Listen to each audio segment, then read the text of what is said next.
Nation news India में आपका हार्दिक स्वागत है। आज हम यूपी बॉर्डर जिसे क्रांति गेट के नाम से जाना जाता है और यहाँ किसानों को लगातार काफ़ी दिन से यहाँ लगभग 48-49 दिन हो चुके हैं और किसान यहाँ बहुत बड़े पैमाने पर आंदोलन कर रहे हैं। किसान क्या मांग रहे हैं?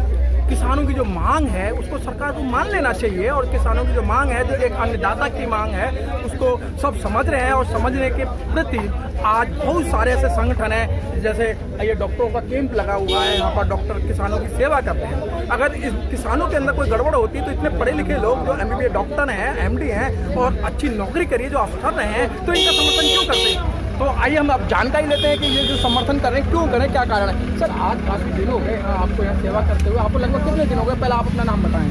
जी, मैं डॉक्टर मेजर हिमांशु हूँ। मैं फौज में डॉक्टर था। हमारे साथ कर्नल PK गुप्ता हैं, रेडियोलॉजिस्ट हैं जी।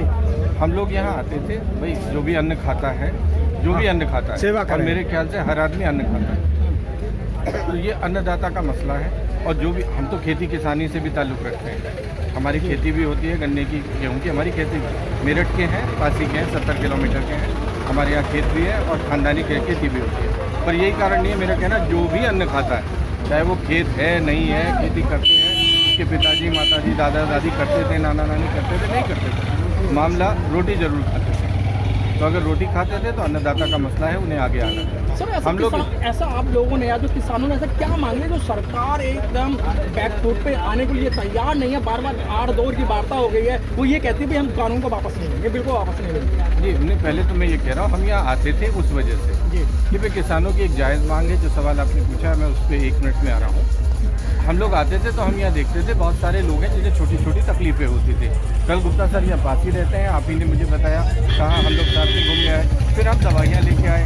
अब दवाइयाँ ले आए तो पता ऐसे ही सुट दे हो, दवाइयों का कोई इस्तेमाल नहीं होता था, मतलब कोई आदमी हो ऐसा जो दवाई दे। अब फिर ये हुआ कि भाई चूँकि डॉक्टर्स हैं तो हमें ये लगा कि जब देखना है तो सड़क पे तो किसी को देखोगे नहीं, तो फिर हम लोगों ने आपस में ही चंदा इकट्ठा करके, पैसा डाल करके हम लोगों ने ये बनाया और आपस में पैसा करके कुछ जो है दवाइयाँ लेकर के हम यहाँ आए। तो जो भी हमारा शुरू में हुआ, अब ये देखें बाबा की मेहर है, अब तो चल रहा है, सब आ रही है, सब लोग आ रहे हैं, सब लोग कर रहे हैं। इस तरीके की बेहूदगी जो चल रही है इस देश में कि अपने ही देश के लोगों को खालिस्तानी, पाकिस्तानी, अफगानिस्तानी, ये सब जो बताया जा रहा है, ये गलत तरीका है। डॉक्टर मेजर, सरकार भी तो यही कह रही है कि आप जैसे पढ़े लिखे लोग जो है किसानों को गुमराह कर रहे हैं। नहीं, हम तो गुमराह नहीं कर रहे हैं, हम तो सेवा कर रहे हैं, ये भी सेवा कर रहे हैं। यहाँ कौन किसको गुमराह कर लेगा? बिल है बहुत अच्छा है, जो पढ़े लिखे लोग हैं बिल को पढ़ नहीं पाए और उनको सही तरीके से नहीं समझा पा रहे हैं। मेरा कहने का मतलब ये है। सर, वो कह रहे हैं कि किसान समर्थन कर रहा है, मुझे वो मोर्चा बता दो किसान जिस पे समर्थन कर रहा हो। वही हिंदुस्तान के बॉर्डर पे, पाकिस्तान के बॉर्डर पे, अफगानिस्तान के बॉर्डर पे, चीन के बॉर्डर पे, कौन से बॉर्डर पे वो किसान है जो इसका समर्थन कर रहा है? कि टिकरी चले जाइए, सिंगू चले जाइए, गाजीपुर पे आप खड़े हैं, बगल में चिल्ला पे चले जाइए, यहाँ तो विरोध कर रहा है ना। मुझे वो बताइए कि जहाँ समर्थन कर रहा है वो किसान दिखाइए मुझे। फिर वो कौन लोग हैं? नहीं, वो कोई भी लोग हो, मुझे उससे क्या मतलब? मेरे देश के आदमी, मैं उन्हें झूठा क्यों कहूँ? ठीक है, वो सरकार की भाषा बोल रहे हैं, बहुत सारे लोग सरकार की भाषा बोलते हैं, मैं इस बहस में नहीं, मेरी बात समझने की कोशिश कीजिए। आपने 3 बिल लाए, देखिए हम जो कि खेती किसानी से भी वास्ता रखते हैं, सिर्फ डॉक्टरी का मामला नहीं है। डॉक्टरी वाले संबंध में ज़्यादा कर्नल PK गुप्ता से बताएंगे, लेकिन जहाँ तक इसका किसानों वाला मसला है, अगर आप पूछ रहे हैं इंटरव्यू अगर इस पर हो रहा है तो मैं इसका जवाब दे सकता हूँ। 3 बिल आप लाए हैं। AIKCC जो थी, जो बनी थी ऑल इंडिया किसान संघर्ष कोऑर्डिनेशन कमेटी, उसमें 250 संगठन थे। उन 250 संगठनों ने पूरे हिंदुस्तान में घूम घाम करके, और वो किसानों के प्रतिनिधि थे, स्वयं किसान थे, किसानों का लंबा संघर्ष था उन लोगों का। उन लोगों ने एक बिल बना के 2018 में भारत सरकार को दिया। हमने तो आपको हलवा बना के दे दिया था, हमने तो आपको अमृत निकाल के दे दिया था। आपको वो अमृत जो है किसानों के मुंह में टपकाना था। आप उसमें उसे देने के बजाय आपने क्या किया है? आपने हमें 3 ऐसे कानून दे दिए हैं जो हमने मांगे नहीं थे जी। ना तो हमने मांगे थे, ना हम उन्हें मान रहे हैं, ना हम उन्हें पसंद कर रहे हैं। तो हमारा बहुत सीधा सा सवाल है कि जिनको हमने मांगा नहीं, जिनको हम मान नहीं रहे, जो हमें पसंद नहीं आ रहे, वो जबरदस्ती हमारे माथे पे क्यों थोपे जा रहे हैं? डॉक्टर मेजर जी, डॉक्टर मेजर जी, सरकार यही तो कह रही है, जो 70 साल पुरानी जो आपकी जो एक आज़ादी थी, आज़ादी नहीं मिल पा रही थी, जो बार बार मांग कर रहे थे किसानों के लिए, वही तो सरकार ने आपको दिया है। चलिए आज़ादी पे आते हैं। वो कह रहे हैं अब किसान कहीं भी जाके बेच सकता है। साहब हमारे यहाँ का किसान हरियाणा में बेचता था क्योंकि उन्हें एमएसपी का रेट मिलता था, तो हमारे यहाँ का किसान जाके हरियाणा में बेचता था। सेब आप खाते हैं दिल्ली में सेब उगता है, प्याज आती है नासिक से, बादाम कहाँ से आता है, काजू कहाँ से आता है, अंगूर कहाँ से आता है, संतरा कहाँ से आता है, दूसरी जगह से आता है। तो आता तो पहले भी था, एक बार तो ये आज़ाद कर दिया जैसी बकवास बात है। दूसरा, आपने आज़ाद क्या किया है वो समझ लीजिए। आपने आज़ाद ये किया है कि आपको मरने की आज़ादी है, भेड़िए और मेमने को आपने दोनों को छोड़ दिया एक साल, और आप कह रहे हैं हमने आज़ादी। ये क्या आज़ादी है? किसको आज़ादी मिली है? भेड़िए को आज़ादी मिली है मेमने का शिकार करने से। पहले आपने मात्रात्मक प्रतिबंध लगाए हुए थे। पहले आपने एक जो एसेंशियल कमोडिटीज एक्ट था 1955 का, उसमें आपने ये तय कर रखा था कि ये दलहन तिलहन अनाज जो है आवश्यक वस्तु अधिनियम में आएंगे तो उसकी जमाखोरी नहीं हो पाएगी, कालाबाजारी नहीं हो पाएगी। आपने वो हटा दी। और मज़ेदार बात यह है कि ये हटी कॉर्पोरेट के लिए है, उनके लिए, ये किसान के लिए नहीं हटी है कि जमा करने की जो क्षमता है किसान के लिए नहीं हटी है। किसान के ऊपर आज भी लागू है, उन पर नहीं। ठीक, आप कह रहे हैं कानून आप कौन से ला रहे हैं? आप कह रहे हैं कॉन्ट्रैक्ट फार्मिंग में आप कह रहे हैं कि साहब वो आपस में तय करेगा। भाई साहब, किसान से तो अपना पटवारी नहीं झिलता, वो कॉर्पोरेट से लड़ लेगा वो। तो ये जो अजीब सा लॉजिक है कि पटवारी नहीं झिलता उससे, आपको लग रहा है अडानी अंबानी से झगड़ लेगा वो। और फिर आपने उसमें भी एक बेसिक जो है राइट टू जस्टिस होता है, सिविल कोर्ट में जाने की जो उसको अनुमति थी वो आपने खत्म कर दी। एसडीएम कोर्ट फाइनल होगा, एसडीएम कोर्ट में भी समय लगेगा। हम लोग किसान, जैसे आज हमारे यहाँ गन्ने का पैडी कटेगी तो हम गेहूँ बोएंगे। मेरे को इतना ज्ञान है, लेकिन उसके बावजूद भी 315 और 305 का रेट है गन्ने का हमारे यहाँ। अब तो नहीं है, पिछले साल जो था, इस साल तो रेट ही डिक्लेयर नहीं हुआ। 4 साल आपने गन्ने की बात करी, मैंने किसानों को पर्ची देखी सर, उसका रेट नहीं, जीरो आ रहा है। मैं ये तो कह रहा हूँ, आप मुझे बताइए, मैं इसी बात पे आ रहा था। जरा एक जगह उठा दीजिए कोई किसी भी प्रोडक्ट के ऊपर न्यूनतम MRP लिखा होता है, कोई भी उठा दे रहे हैं, एक MRP लिखा होता है, मैक्सिमम रिटेल प्राइस। गन्ने के पर्ची आ रहे हैं, कल वो कहते हैं आप तो जीरो का ही था आपका गन्ना।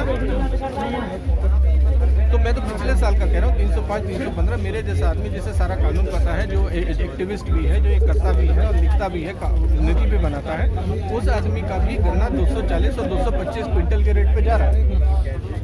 उसका गन्ना भी 225 और 200 पे जा रहा है। मेरे जैसे आदमी समझने की कोशिश करिए। सर मैं अभी आपके पास, किसान गरीब है, आप इनकी हेल्प करेंगे। सर देखिए साहब, जो भी आदमी इस मुल्क से और रोटी से मोहब्बत करता है, मुल्क और रोटी से, उसके दिल में अपने आप जज्बा उठेगा कि मैं यहाँ के खड़ा हो जाऊँ। और मेरे जैसे यहाँ पे मैं अकेला नहीं हूँ, 20-25 डॉक्टर जिनको घर में निकलने की प्रेरणा इसी बात से मिली है कि जो लोग रोटी और देश का जवान हमको देते हैं, उनके लिए अगर हम कुछ ना कर पाएंगे तो फिर हमारा जीने का मकसद है, डॉक्टरी का मकसद नहीं, हमारा आगे का कमाने का कोई मकसद नहीं। डॉक्टर साहब आप एक बार अपना नाम बताइए। मैं तो किसानी से नहीं जुड़ा हूँ। नहीं, आप अपना नाम बताइए। मेरा नाम प्रदीप कुमार है। डॉक्टर प्रदीप कुमार।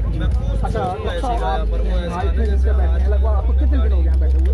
मेरे को करीब 15-20 दिन। तो डॉक्टर साहब, यहाँ आपके पास किस तरीके के जो मरीज आ रहे हैं और किस तरीके के मरीज होगा आपके इलाज में? सर अगर वैसे देखा जाए तो जो इस समय मौसम है, जो मोदी जी द्वारा किया गया तमन चक्र है, और जो जिस हालात में लोग रह रहे हैं, उन सब से जो बीमारियां उत्पन्न होती हैं एज के हिसाब से, उन सभी का हम इलाज कर रहे हैं। पर कोई सीरियस मरीज होता है उसके लिए हमारे पास अलग से अरेंजमेंट है, जिसे हम हॉस्पिटल ले जाते हैं और 2 एम्बुलेंस है हमारे पास, वो भी सब सेवा में देते हैं। डॉक्टर साहब, ये प्रदीप जी जिस तरीके से आदमी को अरेंज कर रहे हैं और मरीजों को एम्बुलेंस के द्वारा पहुँचाते हैं, अच्छा लेकिन सबको करने के लिए पैसे की आवश्यकता है, और ये पैसा आप कहाँ से लाते हैं? सर अभी तक मैंने सिर्फ 2500 रुपया खर्च किया है और ये पूरा महकमा खड़ा है। बाकी 2000 में आपने इतना ये खड़ा कर लिया, और आज एक पेशेंट को इन्होंने पूरा हमें स्ट्रक्चर खड़ा करके दिया। हम लोगों ने चंदा आपस में किया, इन्हीं का बदौलत करीब चंदा इकट्ठा हुआ और हमने ये सब बनवाया। उसके बाद हमने 2500-3000 की मेडिसिन से शुरू किया है और ऊपर वाले की मेहरबानी है कि हमारे पास रोज़ इतनी दवाइयाँ आ जाती हैं और रोज़ हम उन्हें बांटते हैं, रोज़ दवाइयाँ आ जाती हैं, तो हमें कोई कमी नहीं है। और आपका फंडिंग भाई साहब, ये सारी फंडिंग सब लोगों के दिल से हो रही है, जेब से। लेकिन सरकार के लिए जो फंडिंग हो रही है विदेशी फंडिंग हो रही है, आपको पास विदेश से पैसा सरकार ऐसा समझती है तो विदेशी फंडिंग को अभी 15 मिनट में रुकवा दे, मैं उनका बहुत शुक्रगुजार हूँ। विदेश से आने वाली फंडिंग जो है वो तुरंत बंद होनी चाहिए और देशद्रोह है जो भी आदमी विदेश से फंडिंग ले रहा है और सरकार के पास पूरा तंत्र है, आज ही घंटे भर में उसको बंद कराना है। तो डॉक्टर साहब, आपने बहुत साल से प्रैक्टिस कर रहे हैं सर, कभी आपने देखा कि एक लाल बहादुर शास्त्री जी का नारा था कि जय किसान जय जवान, और किसान और जवानों को बाप बेटा को आमने सामने खड़ा कर दिया है, तो आप इसे कैसे देखते हैं? सर देखिए, बाप बेटे का रिश्ता वही रिश्ता है जो रोटी और देश का रिश्ता। देश के लिए रोटी किसान देता, देश के लिए जवान किसान देता है और आम आदमी के लिए रोटी किसान देता है। ये रिश्ता अटूट है, मिट नहीं सकता कभी भी। चाहे आप कितना आमने सामने खड़े कर दीजिए, बाप और बेटे का जज्बा कम नहीं हो सकता, वो जज्बा जिंदा रहेगा। और हर हुक्मरान से हमारी हाथ जोड़ के विनती है कि इस जज्बे को चैलेंज ना किया जाए, तोड़ने की कोशिश ना की जाए, इस जज्बे को बढ़ाया जाए। डॉक्टर प्रदीप जी, जिस तरीके से आप सेवा कर रहे हैं और सेवा करने वाले लोगों को कभी खालिस्तान का नाम दिया जाता है, कभी पाकिस्तान का नाम दिया जाता है, तो आपको लगता नहीं कि आप सेवा कर रहे हैं और मीडिया के माध्यम से आपकी बात जो है आगे तक जाएगी और आप पे भी जो सरकार को तंज कर सकती है? सर, अब हमारे लोगों पर इतना तंज कस दिया गया है कि आज मुझे बड़ा गर्व महसूस होता है कि मैं गर्व से कहूं कि मैं भारत का गर्व प्रिय देशद्रोही। बहुत अच्छी बात, बहुत अच्छा लगता है। डॉक्टर साहब ने सेवा करते हुए कहा है कि अगर आज मुझे देशद्रोही कहा जाए तो कोई बात नहीं, मैं समाज की सेवा करूंगा। फिर हम दोबारा डॉक्टर मेजर जी से मिलते हैं। सर, जो जवान है वो बॉर्डर पे मरता है, किसान खेत के अंदर मरता है, तो आप इसको कैसे देखते हैं? और ये आज देश को आज़ाद हुए 70 साल से लगभग हो गए और अब वही परंपरा चली आ रही है और कोई स्वतंत्र महसूस नहीं कर रहा अपने आप को। देखिए, 70 साल के जुमले जो है इसमें कुछ दम नहीं है। बहुत सारी अच्छी बुरी चीज़ें 70 साल में हुई, बहुत कुछ देश में हुआ। ये कहना तो अपने जो 70 साल के लोग थे, कई पीढ़ियाँ थी, उनके पुरुषार्थ को भी अपमानित करना है। हमने लड़ाइयाँ भी लड़ी हैं, हमने पाकिस्तान जैसे देश के 2 हिस्से भी बना दिए जी। तो ये बात कहना फौज का भी अपमान है कि 70 साल में कुछ नहीं हुआ, है ना। 70 साल में पाकिस्तान के भी 2 बना दिए गए। हमने किसान का भी अपमान, किसान का अपमान, जिसने हरित क्रांति लाया। पहले जो था हमारे देश में खाद्य सुरक्षा की संकट था, आज हम लोग इस स्थिति में हैं कि हमारे पास सरप्लस अनाज है। इस समय अगर कोरोना काल के भी आंकड़े देखिए, जब सब सेक्टर डाउन गए, 3.4% की positive growth rate agricultural sector में दर्ज हुई। 3.4% की positive growth rate agricultural sector में दर्ज हुई। मैं एक तरफ इशारा कर रहा हूं और इस बात का शक होना हमारे लिए लाजमी है कि वो सेक्टर जो 32 लाख करोड़ की जीडीपी देता है, एग्रो जीडीपी, उसमें जैसे मैं अभी आपसे कह रहा था कि मेरा गन्ना, जिसका मुझे भी पता है 305-315 का रेट है, मैं खुद ही 240 में मेरी 100 रुपये प्रति क्विंटल पे लूट हो रही है। मेरी लूट हो रही है, मैं जानकार आदमी हूँ, पढ़ा लिखा आदमी हूँ, मेरी भी तो लूट हो रही है। तो 10 लाख करोड़ की जो इकोनॉमी है, इसमें 32 लाख की, उसमें 10 लाख करोड़ की चोरी हो रही है। किसान पे ये आरोप है कि ऐसा फैलाया जा रहा है, कोई सैलरीड क्लास में टैक्स नहीं देता है, वो नहीं करता है, टैक्स नहीं देता है, ये नहीं करता है, साहब सब्सिडी पे पलता है। साहब, किसान सब्सिडी दे रहा है इस देश में, 10 लाख करोड़ तो खुद ही मान लिया ना। अब हमने कहा ले लीजिए एमएसपी पे, आप न्यूनतम समर्थन मूल्य पे आप ले लीजिए। न्यूनतम समर्थन 2 कैचवर्ड है, न्यूनतम है कि मतलब इतनी हमारी लागत आती है, इससे नीचे हम नहीं दे पाएंगे। मेरी बात पकड़ ला, इससे नीचे हम नहीं दे पाएंगे।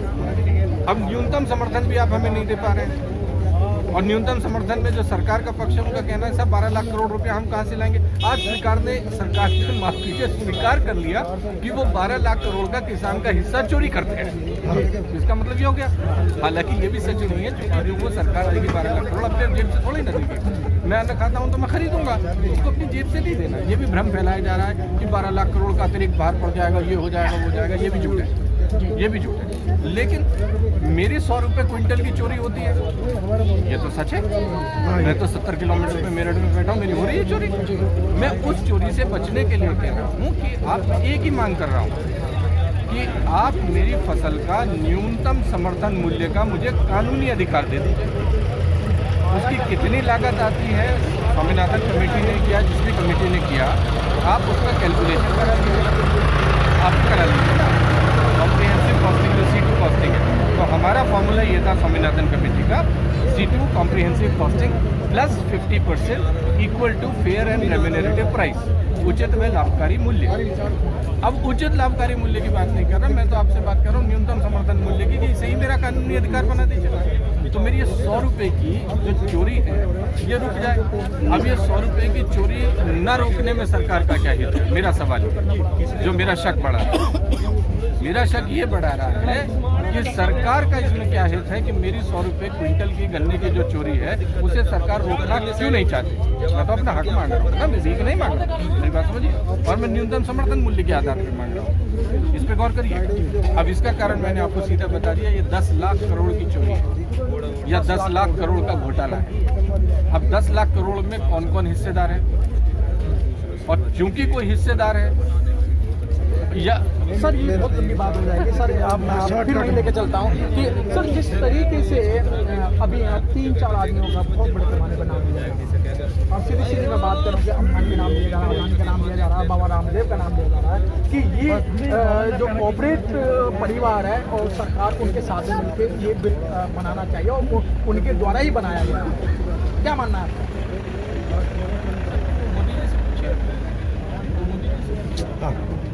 भाई मोदी जी जाते हैं तो उनके बच्चों के जन्मदिन में वो जानते होंगे ना, उनके बीच का मसला होगा, मैं क्या बताऊं। अब बंद कमरों में क्या बात हुई मैं तो वहाँ घुसा नहीं हुआ।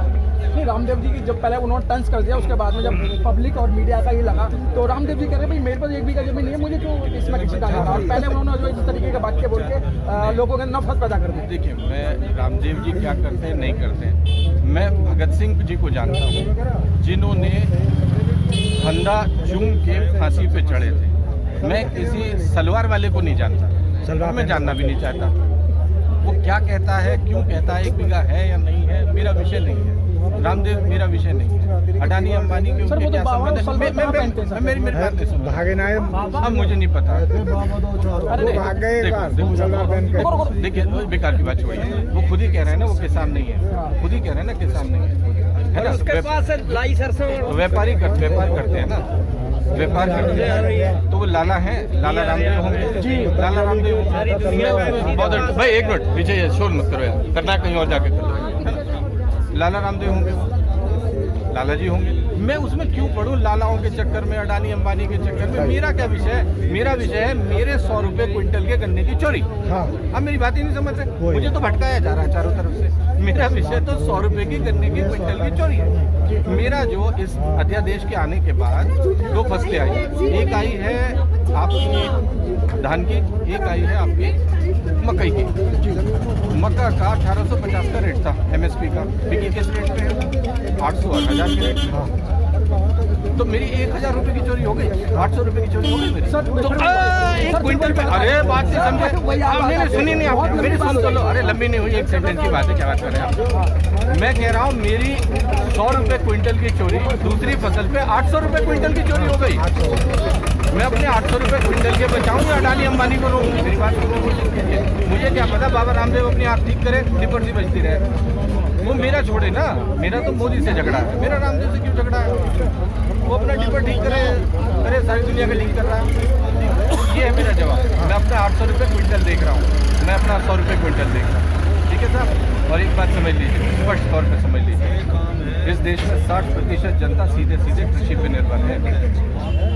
इस देश में 60% लोगों को ये जो है रोजगार देता है ये किसान। कुछ लोगों के लिए आजीविका नहीं है, कुछ लोगों के लिए ये जीवन शैली है। इस देश की कृषि संस्कृति है। ये जो 60% लोग हैं, 60% का लोगों का मतलब हो गया 80 करोड़ आदमी। अगर ये 80 करोड़ आदमी की रोजी रोटी छिन गई, जमीन छिन गई, स्थिति ये आ गई, अराजकता आ गई, या मैं कहता हूँ इसका मनोबल ही गिर गया। गांधी ने एक गुलाम देश में क्या बाह्य व आंतरिक सुरक्षा पे खतरा नहीं पड़ेगा? क्या खाद्य सुरक्षा पे खतरा नहीं पड़ेगा? जो देश खाना भी अपना नहीं पैदा कर पाएगा, क्या वो आज़ाद रह पाएगा? तो जिस देश में, ये गौर से सुन लीजिएगा, जिस देश में किसान का, जवान का अपमान होता है और दलाल का सम्मान होता है, वो देश गुलाम हो जाते हैं, वो कौमें गुलाम हो जाती हैं, देश टूट जाते हैं। देखिएगा, आप डॉक्टर मेजर जी को सुन रहे थे, वो पढ़े लिखे हैं और उन्होंने विस्तार से बताया कि जो ये बिल है इससे क्या नुकसान है। तो जो इस मेरे चैनल को देख रहे हैं, नेशन न्यूज इंडिया को देख रहे हैं, आपको भी डॉक्टर मेजर बनना पड़ेगा। आपको भी जो किसान आंदोलन है, अब किसान आंदोलन नहीं रहा, सब एक अब ये जन आंदोलन बन चुका है। तो आप लोगों को भी घरों से निकलना पड़ेगा और जो ये सरकार है, इन सरकारों से लड़ना पड़ेगा। लड़ने का तरीका अभी डॉक्टर साहब बताएंगे। डॉक्टर साहब, आपको इस चैनल के माध्यम से लाखों लोग देख रहे हैं, करोड़ों लोग देख रहे हैं और ये इंडिया ही नहीं, आपको विदेश भी लोग देखेगा। तो उन लोगों को आप क्या संदेश देना चाहते हैं जो अभी घरों के अंदर बैठे हैं, सिर्फ ये कह रहे हैं किसानों की लड़ाई है? देखिए जी, अगर वो अन्न नहीं खाते हैं, घास खाते हैं, तो मेरा उनसे कोई दिक्कत नहीं है।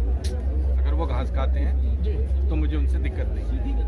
हाँ, पर मेरा मानना है कि जो देश में 2 बार चुनाव हुआ, वो प्रधानमंत्री घास नहीं खाता। अब मुझे नहीं पता कि कोई कह रहा है कि वो जो है इसके वो नहीं, क्या बोलते हैं इसे, बादाम और दूसरे क्या होते हैं, काजू के आटे का वो खाते हैं, मुझे नहीं, लेकिन घास नहीं खाते। मेरी उनसे बड़ी विनम्रता से हाथ जोड़ के करबद्ध एक प्रार्थना है कि देश के आदमी को देश के आदमी के खिलाफ कोई ना खड़ा करे। देश के आदमी को देश के आदमी के खिलाफ ना खड़ा करे। ये डिसरप्शन, ये डिस्ट्रैक्शन और ये डिवीजन, ये अंग्रेजों की नीति थी। आप वो डालो शासन करो जी। ये इस देश के प्रधानमंत्री, इस देश से वोट से चुने। ईवीएम में क्या हुआ नहीं हुआ मैं इस बहस में भी नहीं, वो हैं। ये ट्रंप जैसी बातें करने का कोई मतलब नहीं है कि चुनाव नहीं हुआ या ईवीएम हो गया, मैं नहीं करता। वो हैं प्रधानमंत्री। मैं उन्हीं से हाथ जोड़ के विनम्रता से एक बात कह रहा हूँ, आपका आदमी है ये, चाहे पंजाब का ही है, पंजाब कर रहा है, भाई साहब पंजाब से भी तो वोट मिली थी, सब हरियाणा का ही है, चाहे हरियाणा से भी तो वोट मिली थी। मैं तो मेरठ का हूँ, चलिए, नहीं मैं भी नहीं मानता, मैं मानता मैं गलती से आगे भटकता हुआ है, चलिए पंजाब और हरियाणा का ही मान लेता हूँ। क्यों? पंजाब और हरियाणा के आदमी की आपको सुननी नहीं चाहिए? अव्वल तो पूरे हिंदुस्तान का है, लेकिन मैं उन्हीं के बात, अपने एक प्रांत को दूसरे के खिलाफ खड़ा करिए। अगड़ा का पिछड़ा, दलित का इसका, हिंदू का मुसलमान, इस तरीके के डिवीजन डिसरप्शन में ना जाइए। मेरी करबद्ध प्रार्थना, देश का नुकसान है। आप पूरे देश के प्रधानमंत्री हैं। हम आपके प्रतिष्ठित चैनल के मार्फत आमंत्रित करते हैं, गुजारिश करते हैं, दावत देते हैं, आइए लंगर चखिए। आप भी आइए, लंगर चखो, आओ बैठो, इन्हां दी गल्लां सुनो, इन्हां दे नाल गल करो, सुनो की कह रहे हैं, उनकी बात सुनिए। अगर उनकी बात, आइए पढ़े लिखे आदमी है ना, इतना सब जानते हैं, घास कोई नहीं खा रहा, आइए बैठिए, अपनी बात सुनाइए, हमारी सुनिए। डर क्यों रहा है देश का प्रधानमंत्री यहाँ आने में? वहाँ जाके कच्छ में मन की बात करता है और दिल्ली में उसकी नाक के नीचे लाखों किसान बैठा है। आइए, हिम्मत होती है अगर, और मुझे विश्वास है कि हिम्मत दिखानी चाहिए उन्हें। मैं तीन प्रधानमंत्रियों के साथ काम किया हूँ सर, मैं सामान्य उस तरीके का नहीं हुई, 3 प्रधानमंत्रियों के साथ काम किया। मुझे प्रधानमंत्रियों के वो मालूम है, टेररिस्टों से बात करने, जिनको कहा जा रहा था टेररिस्ट, चंद्रशेखर जी मिलने चले गए थे, उनसे बुला लिया था, हथियार के साथ आए थे, बोला आने दो। उन्होंने कहा साहब मुंडे थे, हथियार लेके आ रहे हैं, बोला आने दो। विश्वनाथ प्रताप सिंह जी साहब खुली जीप तो गए सी, खुली जीप तो गए सी, हरमिंदर साहब खुली जीप तो गया सी, वो आदमी उन्होंने खरोच नहीं आई सी, भाई मुंडो नहीं कहा सी असी करांगे रक्षा। मैं कई प्रधानमंत्रियों को जानता हूं सर, इसलिए मेरी उनसे गुजारिश है, आइए, आप प्रधानमंत्री हैं देश के, प्रधानमंत्री जैसा व्यवहार करिए, इन लोगों से बात करिए, या तो ये समझा देंगे या भाई तुम समझा दो हमें। जब आप कह रहे हो इतने बढ़िया है तो हिम्मत क्यों नहीं है? किसानों के बीच आवे, किसानों के 10 प्रतिनिधि बैठेंगे, आप भी अपने 10 मंत्री लेके बैठो, खुली बहस हो, जनता के बीच हो। क्यों जी, ठीक कह रहे हैं? जनता की मांग है। हाँ जी, ये हम यहाँ से चैलेंज नहीं दे रहे हैं, दरखास्त दे रहे हैं। वो फिर गलत शब्द कहेंगे, ओ मुझे चैलेंज कर रहे हैं, चैलेंज नहीं कर रहे हैं। आप देश के प्रधानमंत्री हैं, आप किसी पार्टी के कार्यकर्ता की तरह व्यवहार मत करो, आपके हमारे दो और हम दो वाले काम मत करो। परिवार नियोजन, जनसंख्या घटाओ देश की, बस जनसंख्या वो करो, पर ऐसे भूख मार के मत घटाओ। जनसंख्या नियंत्रण जरूरी है पॉपुलेशन बहुत बढ़ रही है देश की, दबाव बढ़ रहा है, ये सही बात है, लेकिन ये मत करो। आओ हमारे बीच, लंगर छको, हमें समझाओ, हमारी समझो, जो फैसला होए पंचायत हो माना जाए। बहुत बहुत धन्यवाद बहुत बहुत डॉक्टर धन्यवाद। मेजर जी और डॉक्टर प्रदीप जी ने बहुत अच्छी बात की और जिस तरीके से जनता से अपील की है कि भाई आइए हम बैठ के बात करते हैं और निष्कर्ष निकलेगा, बात से निष्कर्ष निकलेगा, कोई लड़ाई झगड़े से निष्कर्ष नहीं निकलेगा। कैमरामैन गौतम के साथ मनोज पिप्पल, गाजीपुर, क्रांति गेट।